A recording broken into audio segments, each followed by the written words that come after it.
अपनी तुलना दूसरों से न करें। एक बार की बात है, किसी जंगल में एक कौवा रहता था। वो बहुत ही खुश था क्योंकि उसकी ज्यादा इच्छाएं नहीं थी। वो अपनी जिंदगी से संतुष्ट था, लेकिन एक बार उसने जंगल में किसी हंस को देख लिया और उसे देखते ही सोचने लगा कि ये प्राणी कितना सुंदर है। ऐसा प्राणी तो मैंने पहले कभी नहीं देखा। इतना साफ और सफेद, ये तो इस जंगल में औरों से बहुत सफेद और सुंदर है, इसलिए ये तो बहुत खुश रहता होगा।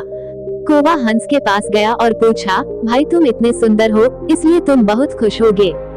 इस पर हंस ने जवाब दिया, हाँ मैं पहले बहुत खुश रहता था, जब तक मैंने तोते को नहीं देखा था।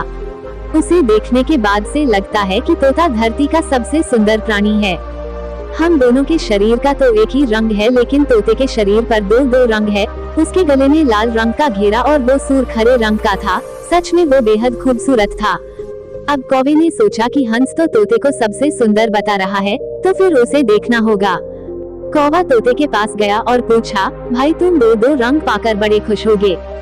इस पर तोते ने कहा, हाँ मैं तब तक खुश था जब तक मैंने मोर को नहीं देखा था। मेरे पास तो दो ही रंग हैं, लेकिन मोर के शरीर पर तो कई तरह के रंग हैं। अब कौवे ने सोचा, सबसे ज्यादा खुश कौन है, ये तो मैं पता करके ही रहूंगा, इसलिए अब मोर से मिलना ही पड़ेगा।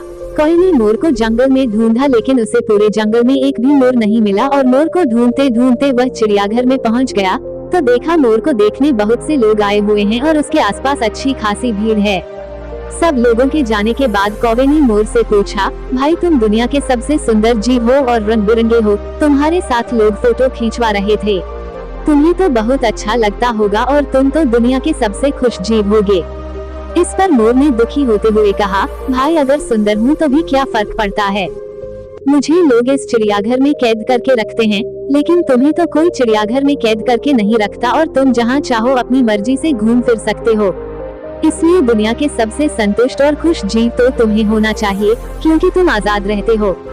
कौवा हैरान रह गया क्योंकि उसके जीवन की अहमियत कोई दूसरा बता गया। दोस्तों, ऐसा ही हम लोग भी करते हैं।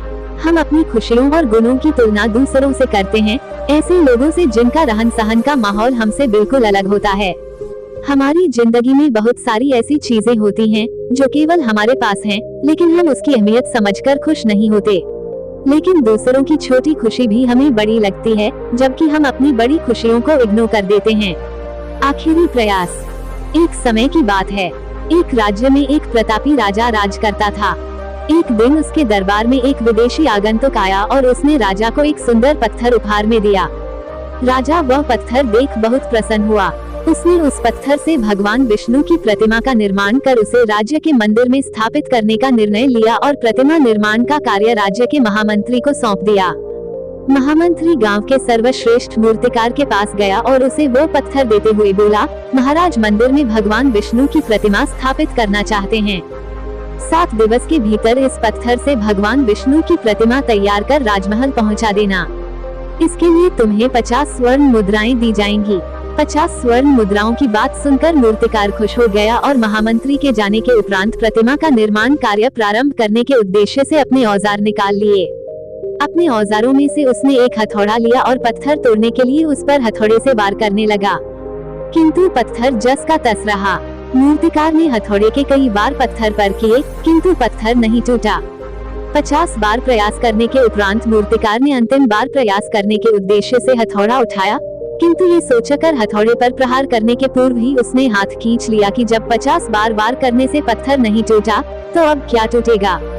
वो पत्थर लेकर वापस महामंत्री के पास गया और उसे यह कह वापस कर आया कि इस पत्थर को तोड़ना नामुमकिन है, इसलिए इससे भगवान विष्णु की प्रतिमा नहीं बन सकती।